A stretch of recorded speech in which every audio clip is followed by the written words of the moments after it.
Hey guys, welcome back to Making Everyday Magic. My name is Shauna. If you are new here, we are a homeschooling family of 4 who just wrapped our 5th year of homeschooling.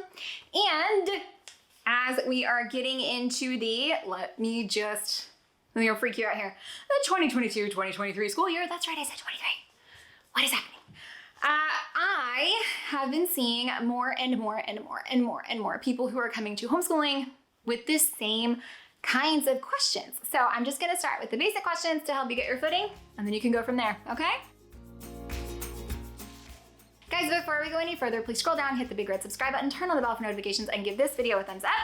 I think, now that I'm filming this, I'm filming it in the same day, but I think the last video that you will have seen will have been kind of a pep talk about new people who are coming here. And this is gonna be the top questions that I am seeing from people who are considering homeschooling or who are new homeschoolers. Either direct questions to me on, like Facebook pages, things like that. So these are kind of the top questions for beginners when it comes to homeschooling, okay? So again, not a huge order here, but the number one thing that I am seeing is, I would like to homeschool my child. Where do I start?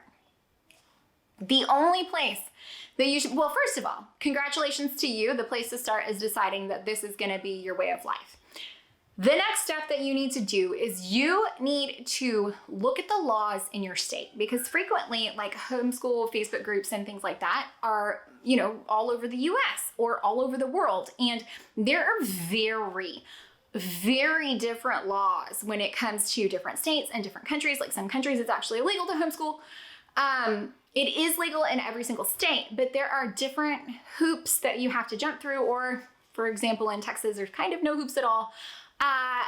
So it is the most important thing that you can do. Number one is figure out what the laws are in your state, country, whatever, because you need to comply with the laws. Okay, it is very important that you comply with the laws, because things can turn sideways really fast. You do not want to have any kind of government intervention in your home, especially when it comes to something as simple as this. So first thing you need to do, look up the laws in your state. There's a lot of websites where you can do this. Most of them do have, some sort of lobbying, some sort of like lobby association, or they are specifically non-secular.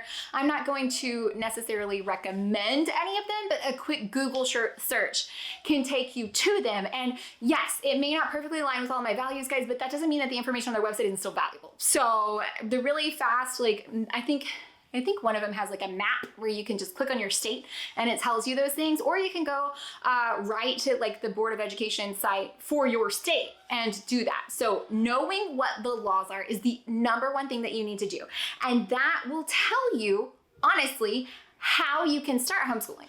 The laws for your state are gonna tell you what you need to do to comply, as far as like testing, attendance, grade keeping, record keeping, portfolio keeping, any of that you need to be doing to ensure that you are being absolutely legal. You need to do that first and foremost, is to comply with your state. It's also going to tell you how you can start homeschooling. Do you need to be under a charter? Do you need to formally withdraw? Like, what do you need to do so that you can legally start your homeschooling journey? Laws. You do not want to break the laws, okay? Another question that I'm seeing is, well, what do I need to do if we only want to do this for 4th and 5th grade and then send them back to school for middle school? What do we want to do if we're only doing this until 9th grade and then they go back to high school? Again, you need to look at your state standards. If you know for a fact that you want to send them back in a year or two, I'm gonna recommend choosing a curriculum, looking at the plan for what the standards are by grade in your state. It's very easy to find here in Texas. It actually lists out everything that they'll learn in each grade level. And if your intent is to send them back, it's gonna be on you, and I highly recommend that you make sure that they are equating to their public school counterparts, so that when you do send them back, there's not a massive shock. Some places will require testing to get them back into school to make sure that they're placed right for their grade levels. So if you're gonna have to do something like that, you wanna make sure that they are on par and they're gonna be set up for success when they do transition back into a public school environment. Now, another thing that I am seeing is, what are the options? Can I get an all-in-one? Yes, they're available. Do they have low-cost options as far as homeschooling curriculum? Absolutely.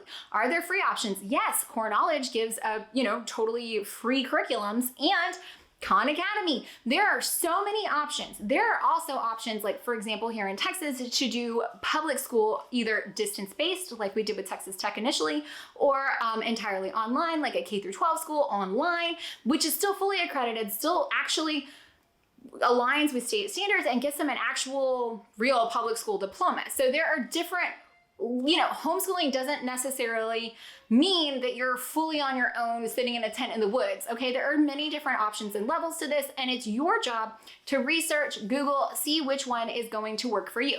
But there are low cost, all-in-one, online, virtual, distance-based, all kinds of options available for you. How long do I need to homeschool? This is up to you. So if you want to know how many weeks you need to homeschool in a year, that's going to be determined either by your state standards or by your curriculum choices, because if your curriculum, everything is broken out into 36 weeks, yeah, it's probably gonna be 36 weeks. How long do I need to homeschool in a day? How long is it gonna take you to get through this stuff in a day? It's basic math, and that's really where you should start that. Nobody can give you that answer. Like, you need to start with the pieces that you have and then kind of work back to that. So we've got 36 weeks and 100 questions a day. How long does it take me to get through 100 questions? I know I'm doing it for 36 weeks. So it's like, it's math, okay? It really is basic math. Now, here's another thing. How do they get a diploma or get into college? They can always get into college, okay? The college entrance things are actually not run by the school, so you may have to do a little bit more work as far as ensuring that you can show what they've learned along the way, like transcripts and things like that, but they can still take AP exams and all college entrance exams, because that's actually independent of public schools. How do they get a diploma? That is different, again, in every state. So if you're using a distance-based program that still fully aligns and is recommended by your state, then they're probably gonna get a state diploma. We are fully unaccredited and rogue homeschoolers. So she will get a diploma when I make a transcript and print it off for her from our, wonderful, amazing homeschool academy here. But you need to, if that matters to you, then you need to choose a path that's going to get them there, which again, all comes back to your research on your state standards and what's expected.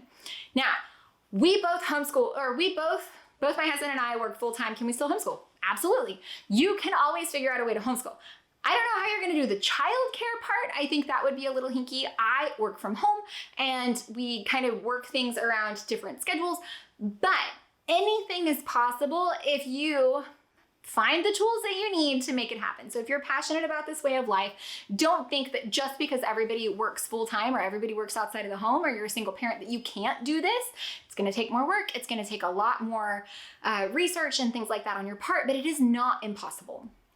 All right, guys. So those are the most common questions that I'm seeing now about homeschooling from beginners. I hope some of this was helpful, entertaining, or informative. If so, please scroll down, hit that big red subscribe button, turn on the bell for notifications, and give this video a thumbs up. Let me know what other questions do you have down in the comments, or if you want to send me a private question over on Instagram, you can DM me at Making Everyday Magic. But share, what are some other questions? Even experienced homeschoolers, what are you seeing? What are people you know asking you? Write on down to the comments. And I'm not talking about what about socialization? That's like a whole other thing. We ain't talking about that. I'm talking about the logistics. Like, somebody is really gonna do this. These are their concerns, okay? So let's go over those questions. What are the things that as an experienced homeschooler, you know you need to share with somebody when they're entertaining this way of life? That's what I want. I don't want the jerk face questions you're gonna get from your in-laws, okay? I don't want those questions.